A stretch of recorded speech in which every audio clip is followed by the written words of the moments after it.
Welcome to Science Saturday, the spin-off of SEO show, the spin-off of Science Thursday. This is That's All Folks podcast feed here with Zach.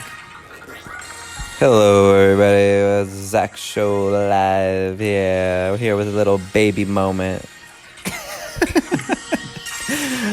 Me and Zach have been talking about moments a lot lately. Oh, shit. So we're here. We're here on a Saturday. And we haven't recorded an episode since Christmas. We like to talk about science articles sometimes on this channel, right? You like to talk about science. I just happen to be there. Yeah. I just happen to be present. I just need to talk about it. I just need to, I don't not like science. I enjoy hearing about science. I'm just never really in the mood to be like, yeah, let's talk about science. You know what I mean? Like, I don't know. Really? I guess not. I guess if I want to know about science, I'll like put on like a documentary, like a nice visual representation. The thing is when you start reading articles, you realize how much stuff isn't in documentaries, and you're like, right, what am I missing out on? Even though there is a lot, I'll give documentaries credit. Yeah, I get stuff in docs. Fit so much, but yeah, what do we got here for today? Well, so this is Science Saturday. Zach wanted to come up with like jokes, sketch ideas, and I said, well, let's talk about science, and maybe we'll come up with some jokes about what's going on in science news. I mean, yeah, and it's been since Christmas since we even did this, and so I have like 20 articles, so we won't talk about all of them, but maybe I'll let you. I'm gonna scroll this article list, and you just look at the thumbnails and tell me what's jumping out at you. The baby talk thing, yes. I like that image. So yeah, this article is baby talk can help kids learn language. In parentheses, oh yes it can. Like a little bit of baby talk in the title here. Right. And this is from Wired by. What's your thing about baby talk? Do you do it? No. To like a child or an animal? No, because I had heard that it wasn't good for kids.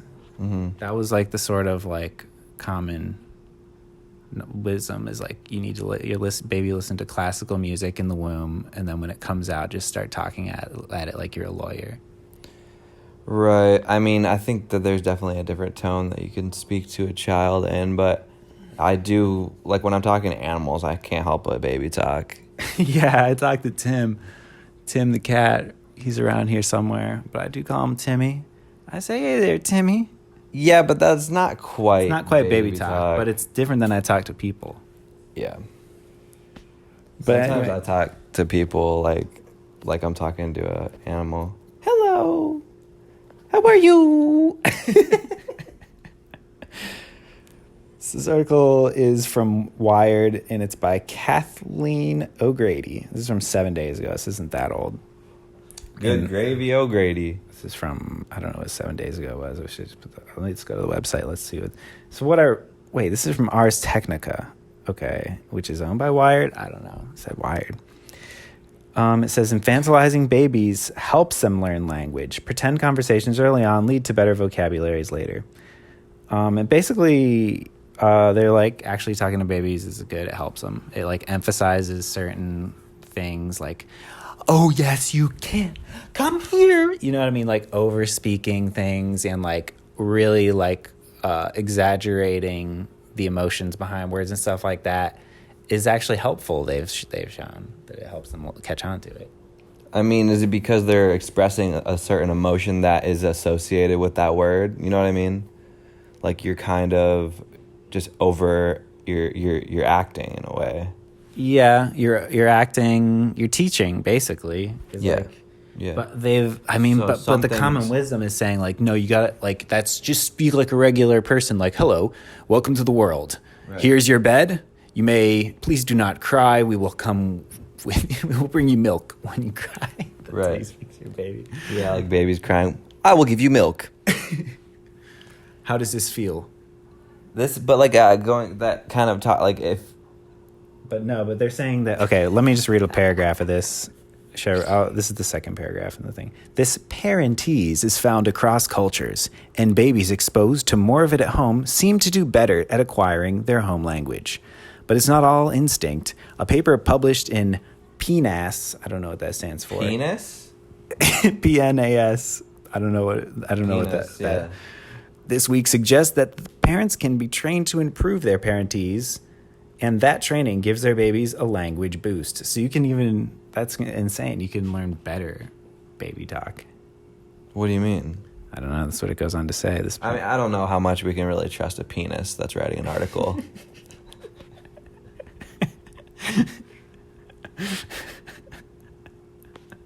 Okay, I'll write that one down. Just a penis writing an article. I mean, I just picture a penis sitting in a laptop at home. I'm picturing it wrapped around a pencil. I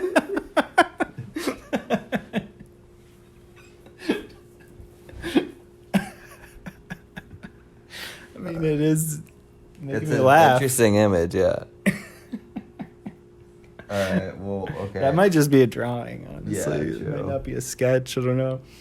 It's like a literal sketch with a pencil. Something. There's something there. Maybe sketch the picture of that penis with your penis wrapped around a real pencil. Fucking tape. It's like a performance art. Record it. A group of researchers at the University of Washington, Seattle, wanted to see whether parents could be coached on improving their PMTs and whether this would affect their baby's language development. So they tracked 71 families with young babies over the course of a year, asking the parents to record a full weekend of the family's conversations when the babies were 6, 10, 14, and 18 months old. Let me skip to the end of this article and just tell you. Yeah. I mean, I just wanted to give a little color what was going on in the study for the audience. Think that it's a good thing. I don't know why I think that, but I have no parenting experience whatsoever. So, shit, I can barely take care of myself. Write that one down.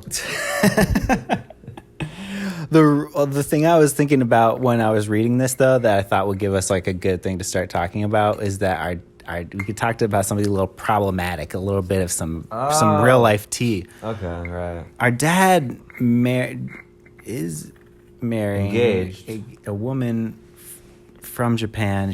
Her English. Our dad, a woman, Japanese woman. He marry like.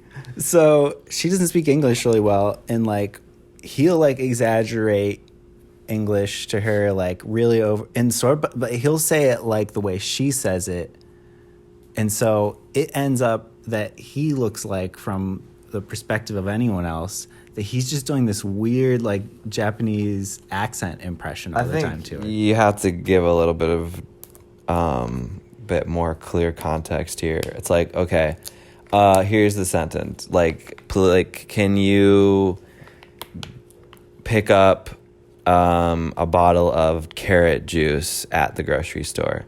So this is what might be said. You go to grocery store, get me carrot juice, okay? Yeah. But sometimes he also... that's different than speaking to a baby whose brain is developing. This is someone whose brain is already fully developed. But do you think that it actually, the thing that I would keep going back on is like, maybe it actually is helpful. Maybe this is better. Maybe this eventually it'll turn into regular. He's like going to morph into no accent. There's so many variables. It's so many variables. I mean, not everyone is a teacher of a language, or understands like a language well enough to teach a language. Myself, I have experience with language, so I could teach someone, in the right way. I don't know if that's true, but I'm gonna make that claim. Yeah, I mean, you majored in Spanish. Yeah, but I just kind of understand how what language it's is like. taught. Right, and I know the structure to teach a language. I understand the struggle of figuring like a language out, and then like kind of like the mechanics, basically. which I think most people probably do know, but understanding is different. Yeah, It's I a don't different know. animal on itself. I took a couple of Spanish classes and it's hard. I don't know. It's not. I'm not gonna fucking blow my own horn here. It's not that fucking hard, but like anybody could do it if they're put into the fucking into the. You spent some time in Spain. Do you feel like you became fluent when you were immersed? More so, yeah, because you start thinking in language instead of translating. Yeah, that is insane. Which is cool, yeah. And I don't know. I could still sometimes think it, but don't fucking expect me to like, go off and have a conversation with someone in Spanish like flawlessly, because I'll struggle through it. But so do you think that this article is sort of a on the side of like maybe it is good that he's exaggerating like his language and almost like it would be not parentese. I don't even know. This is a new category. I mean, this to me, the variable is different because totally one's different. a child and one's an adult. But I have to imagine that these tactics will be good for anyone learning any language. Like if you were learning like German, for instance, and the teacher was like but going really slow and being like Zardo, and like acting angry, and you're like, oh, okay, Zardo, like that, like the theatricality in itself, and the exaggeration in itself, and the simplifying. In this case, Zardo is angry. Zardo's angry. It's not. I don't speak German. I don't know what Zardo is. I don't think it's a word. Maybe, I don't know, but yeah, I do think that it's just different because, well, like I don't think this is referencing a second language. You know what I mean? Like this is talking about language, one's first understanding of language. I understand, yeah, but I still think you could take a piece of it as some sort of evidence that Sure. There's something that would probably correlate, but.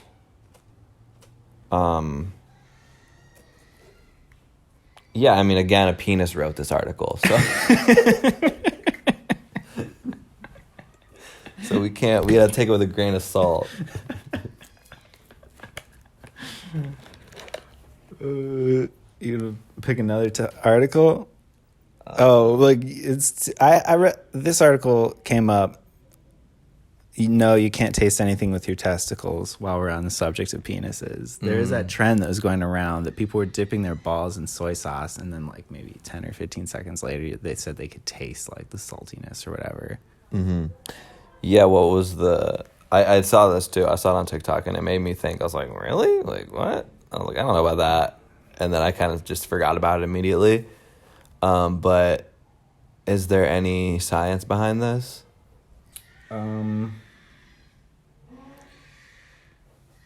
It says no. Well, the article is titled "No, you can't taste anything with your testicles." So I think they wouldn't mislead you with the title, Right? But it says that all the body locations have taste receptors: the clia, the finger-like projections in your airway, cells in the small intestine, the lining of your nasal cavity, heart cells, placenta, bladder.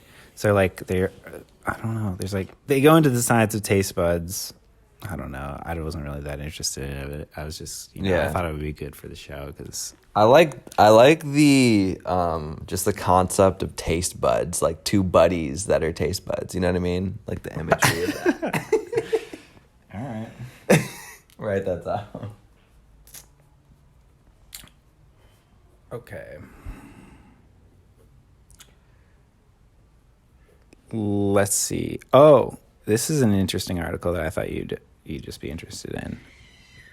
The world's first living machine, created using frog cells and artificial. Can you guys hear that screaming baby in the background? It sounds like they need to be a little bit more animated in their speech with this baby because it's not quite getting it. So this is Scientific American by Mindy Weisberger. Can you believe this? The first living machine created using frog cells. They use some meat, and then it's like a machine somehow still. That's cool. That's really cool. And it looks like, if you could describe it, what would you say this looks like? They have an image, an organism. This is a real image of it. Looks like a little cloud. It's the subtitle is "Scientists use computer algorithms to develop a programmable programmable organism made out of frog DNA. And they use like computer programs to like, I think, build the structure of it. They like ran it through a bunch of like virtual like physics simulations. They're like, this is the best shape to go for. Mm-hmm. And it looks like, to me, it looks like a tooth. Like it looks like it's round at the top and it's got 4 projections going down. So it's sort of like a 4-legged thing, but the legs are just bumps. It's barely anything. Right. Though the original stem cells came from frogs, the African clawed frog, these so-called xenobots don't resemble any known amphibians. The tiny blobs measure only 0.04 inches, 1 millimeter wide, and are made of living tissue that biologists assembled into bodies using computer models, according to a study. Listen to this quote from the article. They're neither a traditional robot nor a known species of animal, study co-author Joshua Bongard, a scientist and robotics expert at the University of Vermont, said in a statement. It's a new class of artifact, a living, programmable organism. I mean, he's not wrong. That's just insane, right? Xenobots. Yeah. So they're just making living organisms, and like the base of the DNA is from a frog, so it's like creating itself, or they're just, I don't understand, like it's created by a machine is what you're saying. The shape of them was created in a machine, what they should be shaped like, but then they built them. Based on the DNA? Based on, I think, physics models. Huh. And then they just use frog DNA as like the clay. And they were just like, okay, let's build this shape out of this stuff. Mm-hmm. And they said, oh yeah, we cut the living robot in half, almost in half, and its cells automatically zippered its body back up. It's self-healing. Whoa. I feel like as far as like self-healing animals go, like a frog seems like it could do it. Yeah, because they can get frozen and then unfreeze. That's like a really good fact? talent. Yeah, definitely frogs. It's crazy. Yeah, I mean, That's why I like when they're talking about unfreezing Walt Disney and whatever, they are looking at frog scientists are like trying to figure that stuff out, because the cells, their cells can freeze, and then usually when you unfreeze cells like human cells, the cell walls are all broken and busted open from the water expanding and all the cells. But frog DNA, I don't know, it's stretchy or it just doesn't break. well, they're an amphibian, so I think their skin's just different. Yeah, it's like all their cells. Their cells are different. Yeah, so we're studying frog cells because of that. So it's probably why they use them, because they're like, these are some good cells. Seem strong. Yeah. They said they could be used to clean out your arteries in your heart, I think, somewhere in this article is what it said. Isn't that interesting? What do you, like, what? I don't understand. Oh, yeah. See, we can imagine many useful applications of these living robots that other machines can't do, said study co-author Michael Levin, director of the Center for Regenerative and Developmental Biology at Tufts University in Massachusetts. Let's hear more about this guy. More information on him. These might include targeting toxic spills or radioactive contamination, collecting marine microplastics, or even excavating plaque from human arteries, Levin said in a statement. So you have these guys running through your arteries like a bunch of snow plows on Christmas Day. I mean, after I hit up, fucking Good Burger, I'm trying to think of the fucking burger place. What? In-N-Out? After I hit up In-N-Out, I need a fucking excavation of my arteries. You get on the side animal. It gives new meaning to the name animal fries. You get some living robots served on top of your fries that scoop out your arteries after the meal. Yeah. We'll just take that out for you. The new animal fries with wild ones. Neither animal nor fry. Yeah. It's a new class of fast food that cleans out your veins. I feel like that would be an extra like $8 at least.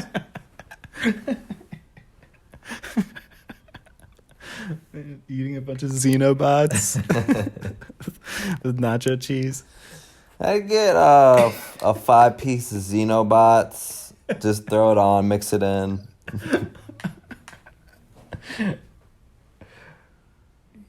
So that was pretty cool. I guess I sent that article to some of my friends and nobody responded. I was like, "What? Did you not read what I?" They didn't read it. They did not read it.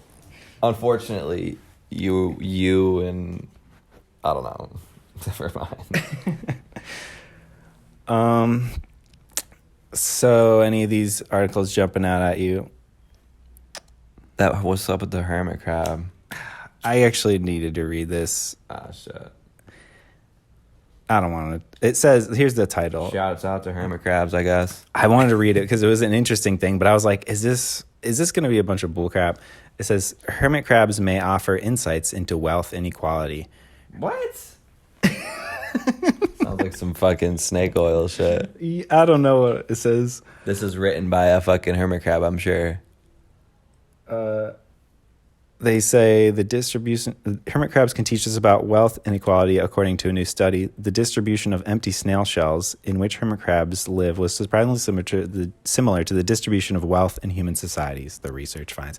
So they're basically like justifying the status quo of wealth inequality right now. They're like, actually, like if you look at hermit crabs, they're just like, there's all these poor people, poor hermit crabs, and there's rich hermit crabs. And so, I mean, maybe things don't need to change. Maybe things are just as they should be because look at these hermit crabs. Right. I don't know. I didn't want to look at the article if you want to read it. I didn't read it, so I can't really summarize it for you right now. Right, well, then let's just move on. Let's go to what's this dude's head floating in pink sauce down. Oh, yeah. So this is Atmos Faceware makes clean air an expensive accessory. And you can see the picture on it. You want to describe this picture of the title of the article? It's like a dude, it's an Asian dude, and he has like pink and purple smoke below him. And he looks like he has something over his like nostrils or something, like a little like kind of like looks like something you'd see in X-Men or something over top of his face, like almost like a football helmet, like a bar in front that's doing some kind of magical thing. Well, you can see crucially inside the face mask, the air looks clean and pure. Whereas it's a little face mask. Oh, I could see that now. Inside the mask, inside this bubble, clean air. Outside, I thought the gas was giving you that away, but it's a face mask. It's like a face filter. It's this is from The Verge by Nicole Wetzman. This is from 46 days ago. This is from I think CES time at the technology show in Las Vegas. Yeah. So let's read like the first paragraph here. It's pronounced Ao Air, maybe? I don't know. It's AO Air. I feel like it's AO Air Atmos. AO Air. Dude, this is a baby. Should we get some... I'm sorry about the baby. I think it's fine, guys. The neighbors are home. We gotta do something about this fucking baby. I'm just afraid it's gonna be really loud on the recording and people are gonna be like trying to go to sleep or something and they just hear a baby scream. Yeah, that's annoying. Like it's in our human nature to hear a baby scream and think, do I need to help that? Alarmed, right? Yeah, no, it's just the neighbors. I don't know if you could think of worse. You'd rather have like planes and helicopters than babies screaming, you know? What's the worst noise pollution you can think of when recording a podcast? I don't know. Probably. It's not a good one. Okay. AO Atmos's Faceware is positioning itself as a tech-driven solution to increase levels of air pollution in the world that's literally and figuratively burning. This is the fires in Australia. Yeah. Everybody's like, yeah. But the $350 gadget, which just debuted at CES, may be beyond the price range people who are most vulnerable to the problem is seeking to address. So, yeah, it's basically like they're just... I think the thing that this really struck a chord with a lot of people online was because the image is so striking. Because it makes clean air look like an accessory for the rich because it looks like a cool gadget that's like it's like AirPods Pro. Right, you know what I like, mean? I'm not worried about getting anything in my lungs because I'm wearing this. Like, yeah. oh, you're still breathing regular air? That's weird. I'm breathing beauty air. Yeah. We can't really get into this. We can't get into this, but me and Zach have been watching this vlog lately, and these people are talking about this water filter that it makes your water all different kinds of pHs, and they push this one button that's called beauty water, and they're like, this is the good water. Is it actually called beauty water? I swear it's beauty water. Huh. But I mean, this is a real thing. I mean, I'm sure this really filters your air. Yeah. Whereas the beauty water does nothing. Right. Well, we don't know that. It's like the Kagan filter. Okay, so that's all. I don't know. You got any skit ideas from that? I was trying to think about something about the frog cells and like confronting the frog and being like, look, dude, your cells are good. And like you having to like convince the frog. I don't know. This is what I'm working on. All right.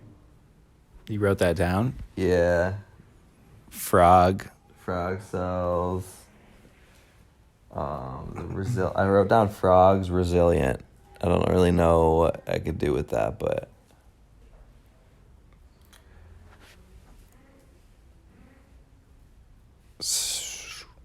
here is an article from The Guardian. This is the oldest one yet.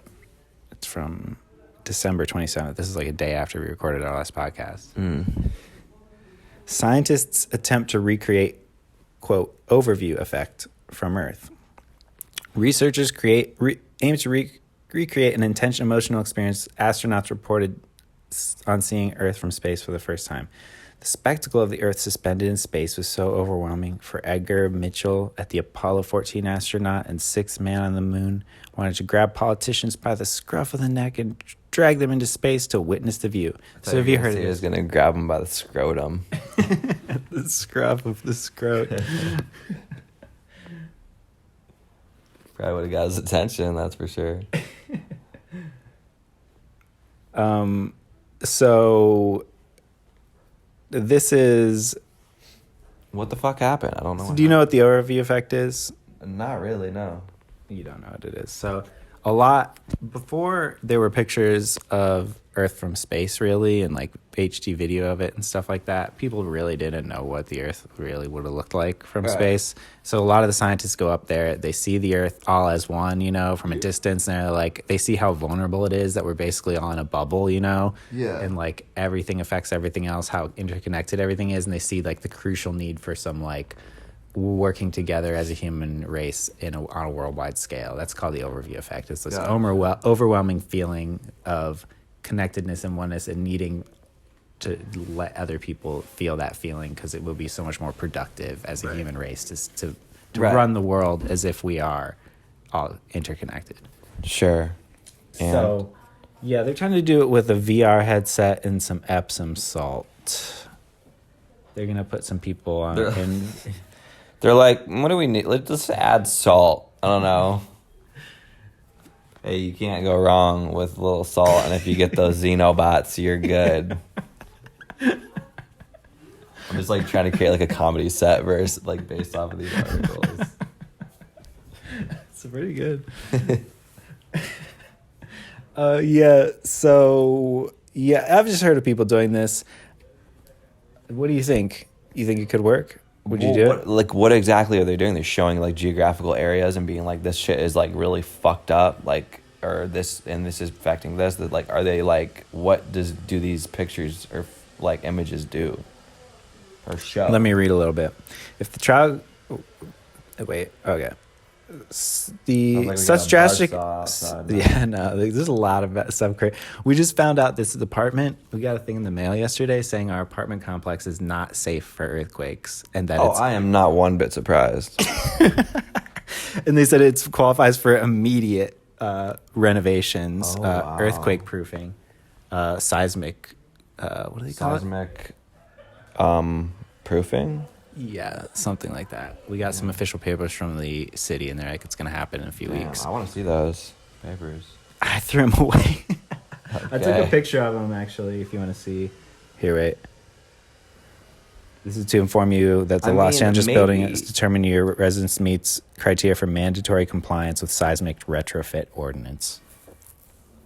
What do we think about maybe taking these, resilient frog cells and using them for the basis of this seismic protection? You know what I mean? If we're building with frog cells, they're going to be able to flex. That's true. And they can self-heal. Even if they do fall, your apartment will just get back up and put itself back together. This is actually, we're hitting something right now. This is big. Yeah, but the one thing that I thought was really funny is they gave us an appeal form in the packet of pictures. Like, Yeah. fuck you. Yeah, I like it. Shut the fuck up. Like, our foundation is strong. You don't know. Yeah. This place will be fine. It'll be standing and everything else around is falling. You see this building they put up next to 4 stories? That's going to be gone. This one's going to be standing strong. Yeah, that's really fucking... Well, I mean, that's for the landlord, basically, and I bet you he is going to appeal that. No, they're going to do it. They put these on all the residents' apartment. They're just letting you know, here's one. What the fuck are they going to do? You, just put up some beams? I think they're going to replace beams. I don't know. Well, I know who we should call. We don't have to move out. We were allowed to stay in during the construction, but so I don't know exactly. I'd love to actually follow up on this podcast, talk to some of these seismic retrofitters. That would be interesting. Maybe. Yeah. Well, you're gonna need some lumber. Specialty lumber. We've got your number, right? Yeah. So they're gonna put people in VR headsets and float them in float tanks, basically. You know what I mean? Like float tank, like the sensory deprivation tanks. You float people. You make them feel like they're floating in space. You see the Earth, and they want to give people the feeling of the overview effect, the overwhelming connectedness thing, and they just like, we can't send everybody into space, but maybe we can put them in this thing and get them the feeling, and then save the planet using this VR headset and some Epsom salts. What do I think about that? Yeah. Good. I feel good about that. All right. Yeah, I don't know. The thing, I didn't know it at the time, but I told you I've been listening to Rogan here and there, watching a lot of Rogan. Yeah. Rogan's tight. But he had an astronaut on there a few weeks ago, and he was really great. I don't remember the episode. Just search Rogan astronaut. But he was telling some really great stories about being an astronaut, as you might imagine an astronaut might have. An astronaut would probably be a good stand-up. You mean- probably have some good material. that No one For else sure. has. Yeah, not relatable though. I guess so. When you're out on a spacewalk, People are like, I guess, and you grip into the side of a rocket for your life because you're literally going 14,000 miles per hour. Yeah, it's like, whenever you hit, the atmosphere and you just shit your fucking pants. For no, but wow. Wow, tell us more. You're a hero.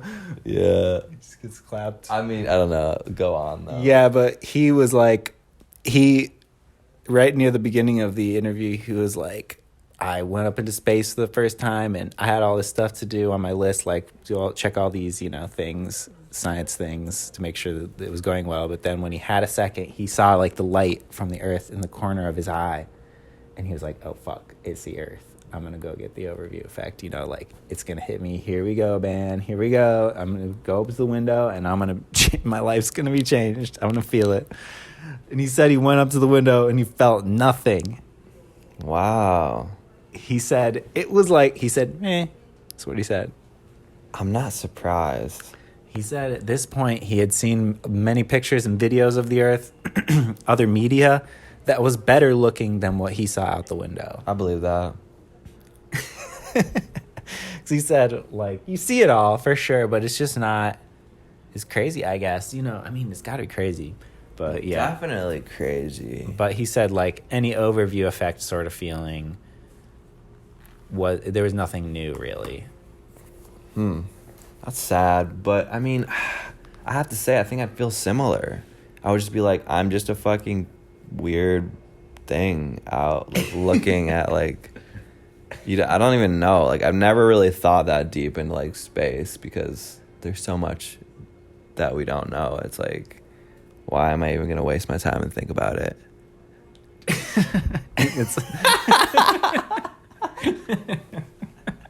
I thought about space a lot. Like, These people, you're fucking wasting your time, dude. Get a new hobby. You know? Tell Stephen Hawking.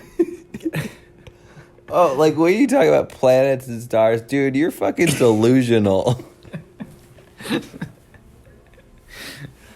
I don't know if that's funny, but I'll write sports, it down. man. You looking at the sky for, dude? It's just a freaking black, dark nothing. Like, you're boring.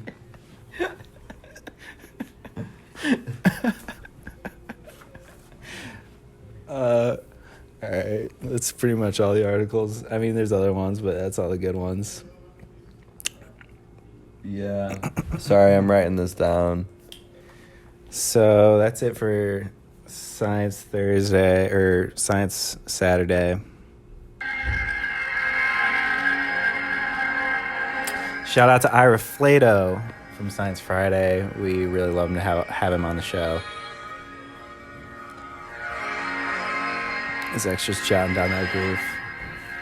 Yeah. Thanks for listening. This has been Zach Show Live production. It's the first time you put that company stamp on podcast. Really appreciate you guys sticking around. All right.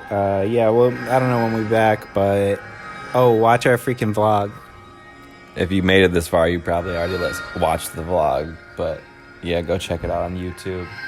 Zach and I and our brother Kyle hiked the John Muir Trail. We vlogged it. I'm editing it. It's basically breaking all the rules of vlogs. It's kind of like a podcast. Like, we talk about the footage. Like, we watch the footage and we talk about it, and then I edit into the episode. So it's kind of like a little... I feel like it's got its roots in podcasts a bit. Yeah, and similar to the Overwatch effect. Overview effect. Similar to the Overwatch party. Similar to the Fortnite effect. You get that feeling when you're out in nature, you know, maybe you get that oneness. I think that does stem from the earth. True that. All right. Get out there and be a frog cell.